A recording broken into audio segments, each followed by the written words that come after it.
नमस्कार साथियों। आज की क्लास होगी सीटेट सीडीपी।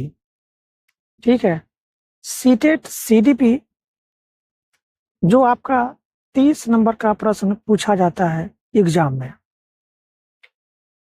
आज का वीडियो सीडीपी में टॉपिक है समाजीकरण प्रक्रिया। क्या टॉपिक है? समाजीकरण प्रक्रिया। और यह टॉपिक से भर भर का प्रश्न पूछा जाता है आपका सीटेट के एग्जाम में। ठीक है, यहाँ से प्रश्न पूछे जाते हैं सीटेट के एग्जाम में। ठीक है, तो हम आपके लिए वही प्रश्न लेकर आते हैं जो आपके एग्जाम में पूछे जाएंगे। ठीक है, क्योंकि मैं नहीं चाहता हूं किसी स्टूडेंट की टाइम को बर्बाद करना, क्योंकि मैं जानता हूं कि एक स्टूडेंट किसी भी परीक्षा की तैयारी करने के लिए कितना मेहनत करते हैं। यदि हम उनके लिए सही वीडियो नहीं लाएंगे, ठीक है, तो उनका मेहनत बेकार हो जाएगा। तो हम आपके लिए वही वीडियो लेकर आते हैं जो आपके एग्जाम के लिए महत्वपूर्ण होती है। हम लगातार सीटेट सीडीपी का जो आपका को परीक्षा का पैटर्न है, सीडीपी का प्रश्न कहाँ से पूछा जाता है, ठीक है, टॉपिक वाइज। आज का टॉपिक है समाजीकरण प्रक्रिया और यहाँ से प्रश्न बनता है आपके एग्जाम में। ठीक है, यह सीटेट सीडीपी जो कि दिल्ली आपका जो एग्जाम है, सीबीएसई दिल्ली कंडक्ट कराती है आपका सीटेट के एग्जाम। तो उन्हीं के सीटेट सीडीपी सीबीएसई पर आधारित यह सीडीपी का बुक है। ठीक है, और यहां से आपको निश्चित प्रश्न देखने को मिलेगा, यह मैं गारंटी देता हूं। इससे बाहर आपका एक भी प्रश्न नहीं जाएगा। मैं जितने भी प्रश्न लेकर आता हूं, आप एक नोट बुक में इस प्रश्न को नोट करते जाइएगा, और जब आप एग्जाम देने जाएंगे तो हम जितने भी क्वेश्चन कराए हैं उसको जरूर एक बार नोट से मिलान कर लीजिएगा कि मेरा द्वारा पढ़ाया गया क्वेश्चन आपके सीटेट पेपर 1 में आया था या नहीं। मुझे जरूर कमेंट कीजिएगा। दोस्तों, यह सीडीपी का बुक है और चैप्टर का नाम है समाजीकरण प्रक्रिया, और यहां से भर भर कर क्वेश्चन पूछा जाता है। तो हम थ्योरी नहीं पढ़ाएंगे, थ्योरी पढ़ाएंगे वीडियो बहुत लंबी हो जाएगी, क्योंकि मेरा टारगेट है सीटेट की एग्जाम पास कराना। थ्योरी पढ़ेंगे तो समय ज्यादा लगेगी। तो इसी को देखते हुए हम डायरेक्ट चलते हैं इसके क्वेश्चन पर। इस अध्याय में जो क्वेश्चन पूछा जाता है आपके, इस अध्याय से जो क्वेश्चन पूछा जाता है आपके एग्जाम में, चलते हैं क्वेश्चन पर। ठीक, आप मेरे चैनल को सब्सक्राइब करिए नहीं कीजिए, मुझे कोई फर्क नहीं है, क्योंकि हम चैनल सब्सक्राइब कराने के लिए वीडियो नहीं लाता हूं। वीडियो अच्छी लगेगी तो जरूर आप चैनल को सब्सक्राइब कर लीजिएगा। चलिए शुरुआत करते हैं, चलते हैं सीधे हम प्रश्न पर। ठीक है, देखिए यहाँ पर अभ्यास प्रश्न यानी इस चैप्टर में जो प्रश्न दिया हुआ है उस पर सीधा हम शुरुआत करते हैं पहला प्रश्न से। देखिए प्रश्न दिया हुआ है आपके सामने है प्रश्न बच्चे।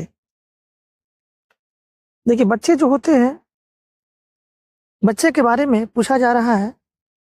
तो बच्चे जिस सामाजिक और सांस्कृतिक संदर्भ में बढ़ते हैं उससे प्रभावित होते हैं। बच्चे जो होते हैं जिस सामाजिक सांस्कृतिक संदर्भ में बढ़ते हैं उससे क्या होते हैं? प्रभावित होते हैं। ठीक है, यदि बच्चे की सामाजिक सांस्कृतिक अच्छे होते हैं तो वहां पर बच्चे की विकास तीव्र होती है। ठीक है, तो बच्चों की विकास के लिए सांस्कृतिक और सामाजिक, ये दोनों जो है ना, ये दोनों कारक बहुत ही महत्वपूर्ण होती है। ठीक है, तो दिए गए क्वेश्चन के अनुसार बच्चे जिस सामाजिक और सांस्कृतिक संदर्भ में बढ़ते हैं उससे क्या होते हैं, वह प्रभावित होते हैं। तो दिया गया क्वेश्चन के अनुसार आपका कौन सा ऑप्शन होगा, ऑप्शन सी राइट आंसर हो जाएगा। क्लियर, चलते हैं अगले प्रश्न की तरफ। अगला प्रश्न है आपके सामने।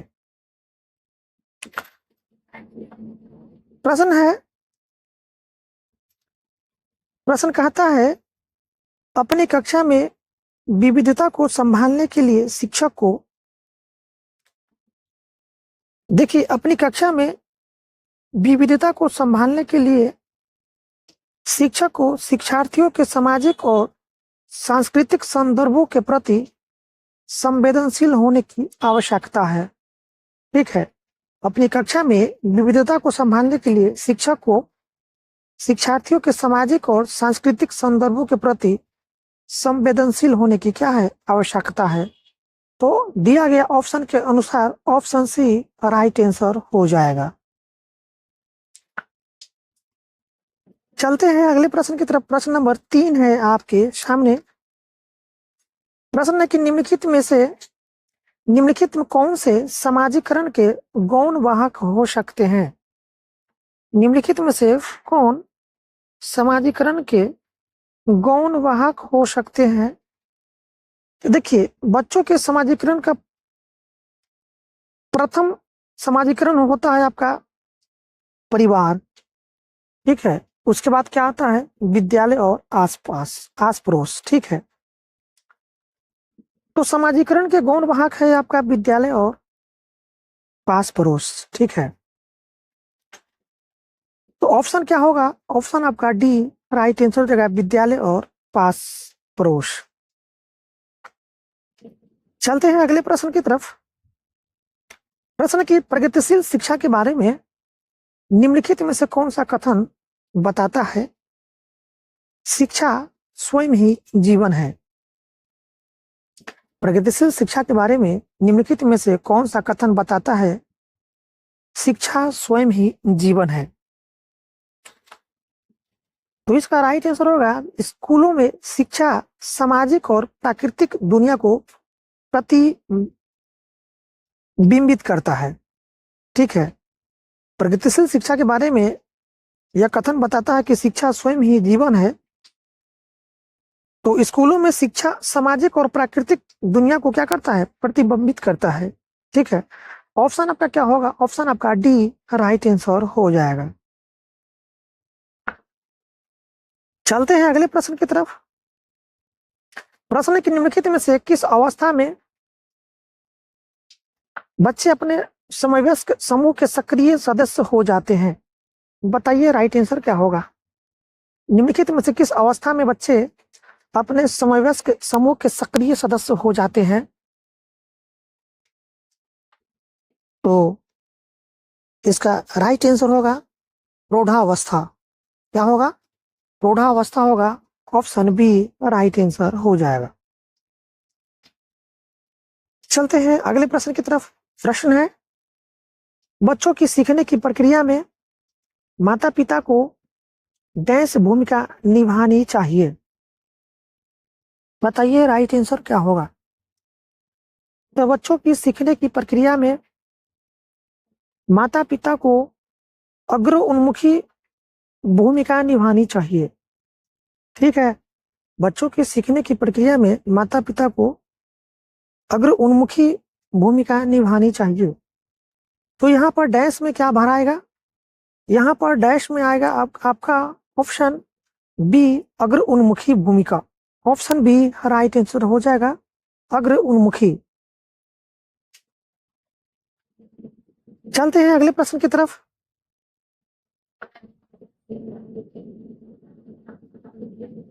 प्रश्न है आपके सामने निम्नलिखित में से कौन सा बच्चे की सामाजिक मनोवैज्ञानिक आवश्यकताओं के साथ संबंध नहीं है। बताइए इनमें से कौन बच्चे की सामाजिक मनोवैज्ञानिक आवश्यकताओं के साथ संबंध नहीं है, तो शरीर से अवशिष्ट पदार्थों का नियमित रूप से बाहर निकलना, यह बच्चों की सामाजिक मनोवैज्ञानिक आवश्यकताओं के साथ क्या है, संबंध नहीं है इसका। ऑप्शन क्या होगा? ऑप्शन आपका सी राइट आंसर हो जाएगा। शरीर से अवशिष्ट पदार्थों का नियमित रूप से बाहर निकलना, यह जो आपका बच्चे की सामाजिक और मनोवैज्ञानिक आवश्यकताओं से संबंधित नहीं होता है। ठीक है, ऑप्शन क्या होगा? ऑप्शन आपका सी राइट आंसर हो जाएगा। शरीर से अवशिष्ट पदार्थों का नियमित रूप से बाहर निकलना। चलते हैं अगले प्रश्न की तरफ। प्रश्न कहता है, मानव विकास किन दोनों के योगदान का परिणाम है? बताइए इसका राइट आंसर। तो देखिए, मानव विकास जो है ये आपका सामाजिक एवं सांस्कृतिक दोनों का विकास का योगदान होता है। ठीक है, मानव विकास में सामाजिक एवं सांस्कृतिक दोनों कारकों का योगदान होती है। ऑप्शन आपका बी राइट आंसर हो जाएगा। ठीक है, तो किसका परिणाम है आपका? सामाजिक एवं सांस्कृतिक कारकों का। ऑप्शन आपका बी है, राइट आंसर हो जाएगा। चलते हैं अगले प्रश्न की तरफ। प्रश्न है कि डांस के अलावा निम्नलिखित घटना या रिकॉर्ड की विशेषता है।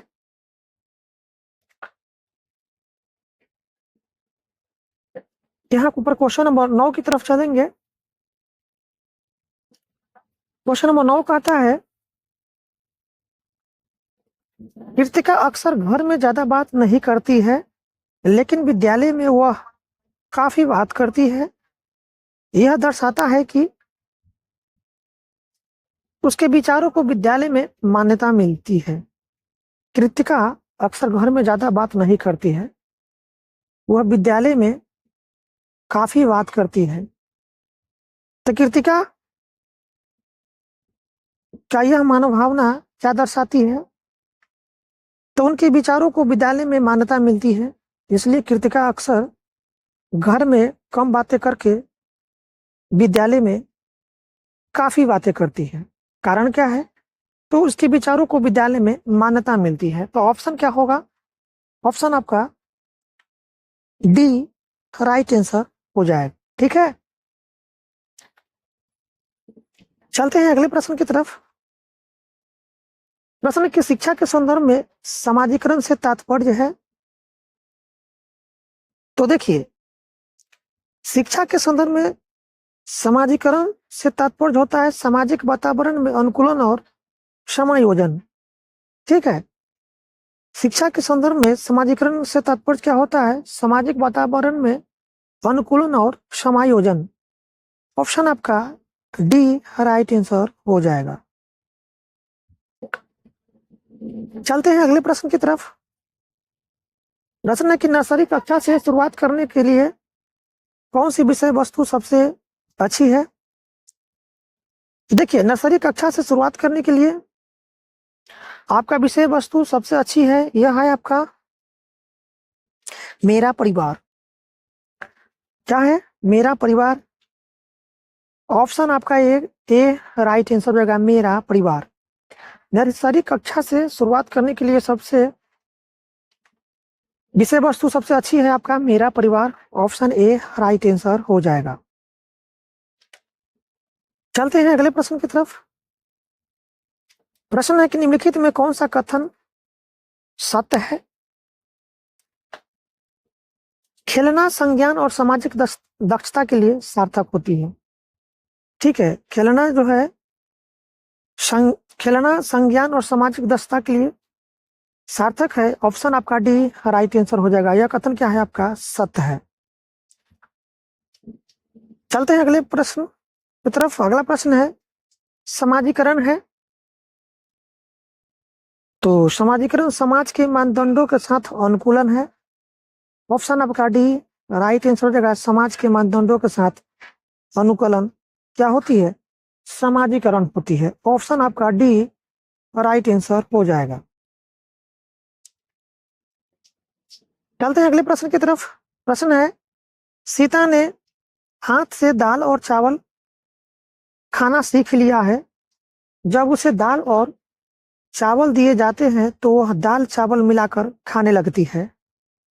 उसने चीजों को करने के लिए अपने स्कीमाओं में दाल और चावल खाने को डैश कर लिया है। क्या राइट आंसर होगा?